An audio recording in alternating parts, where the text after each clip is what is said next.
जब से जोंगकुक तुम्हारे पास आया था तुमने उसका ख्याल रखा है, इसलिए मैंने फैसला किया कि तुम्हें उसका राज बता दूं। अब तुम इस जानकारी के साथ क्या करते हो ये तुम्हारी मर्जी है, लेकिन अगर तुम बाकी अपने मुंह बोले बेटे से प्यार करते हो तो इसे आगे मत बढ़ने दो। मैं तुम्हारे जज्बात को कंट्रोल नहीं कर सकता, इसलिए समझदारी से अगला कदम उठाना। मिस्टर वंग, मैं जानती हूँ कि ये बात सुनकर तुम्हें बहुत ज़्यादा दुख हुआ होगा और ये बात नफ़रत पैदा कर सकता है, पर मैं कसम खाता हूँ कि मैं कोई झूठ नहीं बोल रही हूँ। मैं दिल से चाहता हूँ कि तुम सही फैसला लो। अभी भी देर नहीं हुई है। जोंगकुक की गलती सुधारने में कितने खूबसूरत शब्दों में लिखा गया था ये लेटर, लेकिन अंदर हर एक शब्द इतने कठिन और तकलीफ भरे थे कि मिस्टर वांग के दिल बेचैन हो रहा था।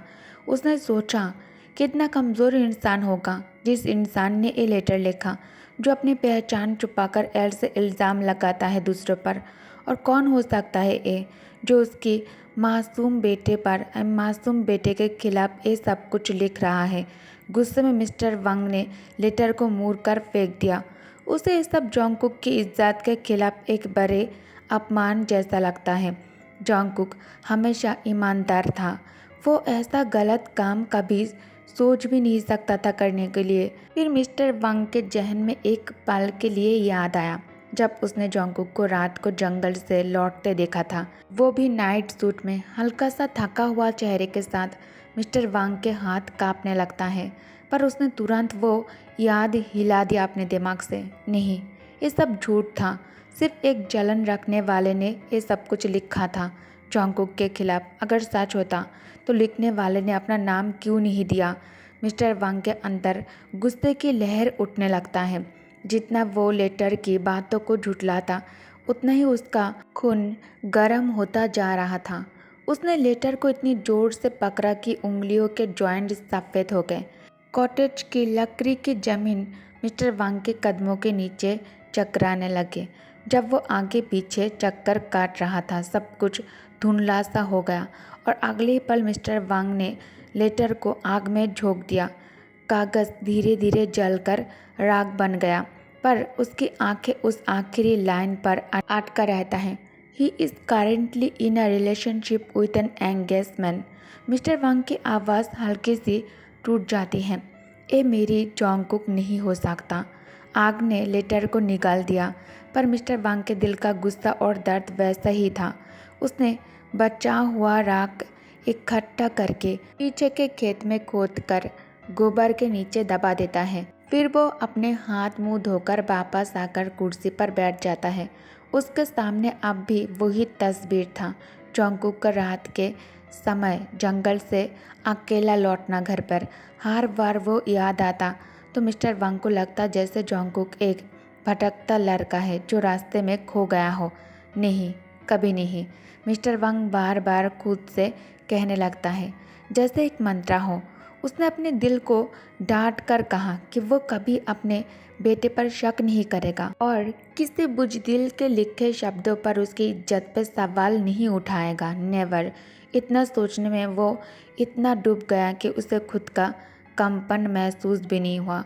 दूसरी तरफ स्कूल के हेड मिस्ट्रेस ने हैरानी से पूछा, जियोन जोंगकुक, आप फिर से रेजिग्नेशन क्यों दे रहे हैं? आप ट्रांसफ़र मांगने के बजाय सीधा रिज़ाइन कर रही हैं। उन्होंने चश्मे के ऊपर से जोंगकुक को घूरा, फिर अपने चाय का एक घूंट भरकर रखा नीचे और निगाह टिका कर कहा, ये आपका कोई और सपना तो नहीं? हमेशा अपने गांव से भागकर नए शहर जाने का? अगर ऐसा है तो मैं आपका रेजिग्नेशन अभी के लिए मैं होल्ड पर रखती हूँ। कहीं आप फिर से अपना मन बदल ना दे। हेडमिस्ट्रेस के तीखे शब्दों पर जोंगकुक सिर्फ हल्का सा मुस्कुराता है और अपना हाथ हिलाकर बात को संभालने की कोशिश करता है। जोंगकुक थोड़ा घबराते हुए सिर हिलाकर कहता है, नहीं, मैंने रिज़ाइन इस वजह से नहीं किया है। उसकी आवाज़ बहुत हल्का था।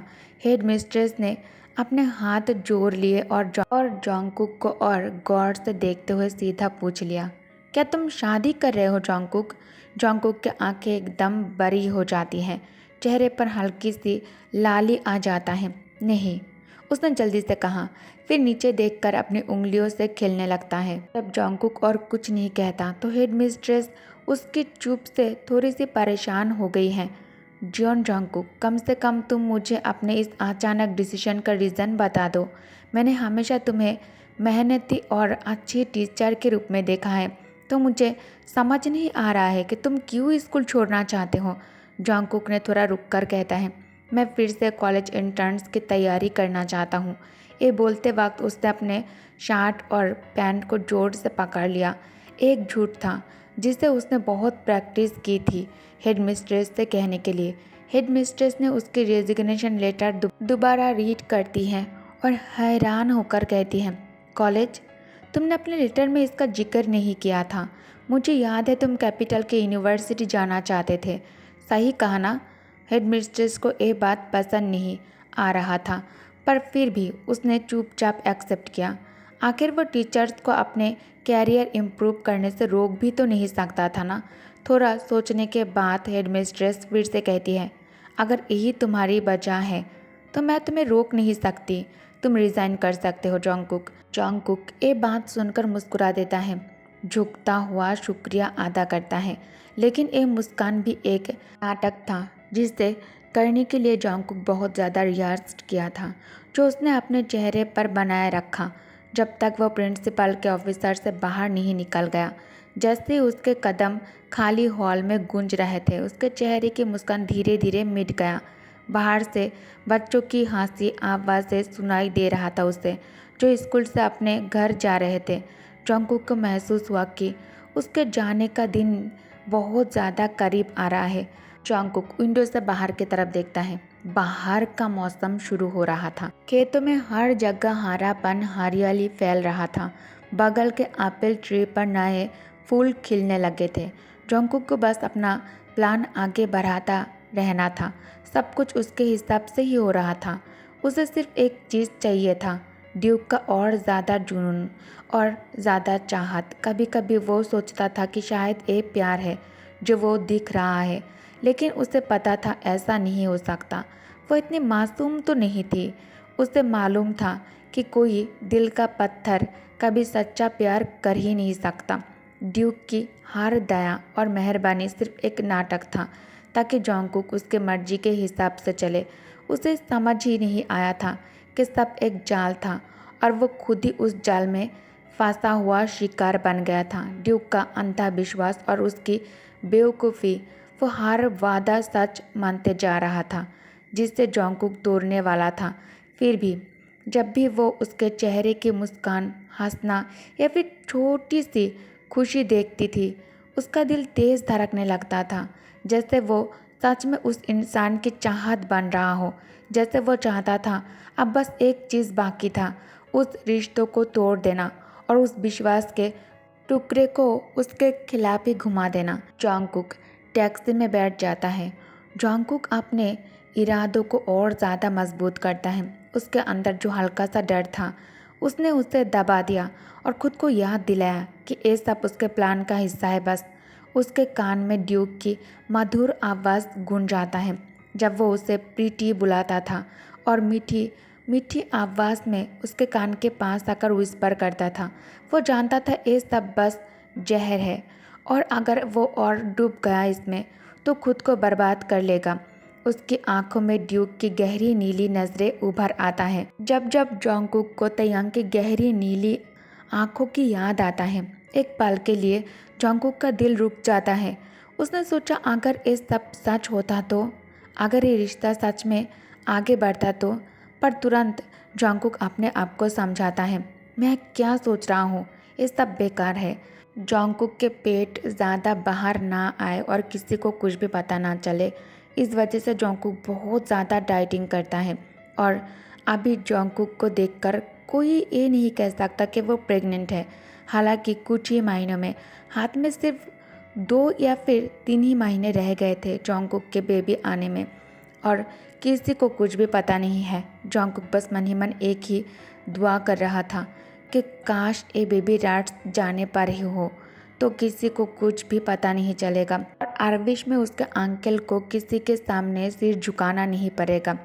जोंगकुक घर की तरफ जा रहा था। चीरकर जोंगकुक ड्राइवर को तेज कार चलाने के लिए कहता है, जैसे अपने दिमाग से उसके ख्यालों को भगा रहा हो। रास्ते में जंगल के फूल खिलते दिखाई देता है उसे, और हवा में बसंत का रंग भरा हुआ था। उधर ड्यूक अपने घोड़े पर निकल गया था। वो एक बड़े उइल ट्री के नीचे जाकर रुक जाता है, जहाँ एक छोटी सी धार बह रही थी। फूलों की खुशबू उसके पास आई और उसके मन में एक पुरानी याद जाग गया। उसने अपने घोड़े को प्यार से थपथपाया और खुद उस पेड़ के साये में खड़ा हो गया। तायंग सामने देखता है, एक खुला मैदान जहाँ नए फूल अभी खिलने वाले थे। तायंग के दिमाग में तुरंत जोंगकुक की बातें घूम जाता है। ये वही जगह था जहाँ शायद उसने हर साल बसंत के फूल खिलते और मुरझाते देखे होंगे। तायंग के चेहरे पर एक मुस्कान अपने आप आ जाता है और तायंग के दिल में एक अजीब सी गर्माहट फैल जाता है जब उसने याद किया कि जोंगकुक ने कभी कहा था वो चाहता था कि दोनों मिलकर बसंत का मज़ा ले। जैसे उसे घुड़सवारी और खुले मैदान में दौड़ना बहुत ज़्यादा पसंद है। जोंगकुक आरविश को उससे भी ज़्यादा उससे भी अच्छी तरह जानता था। ये तो पहली बार था जब वह अपने स्टेट के हिस्से में आया था। तायंग मन ही मन सोचता है, क्या उसे यहाँ लाना सही था?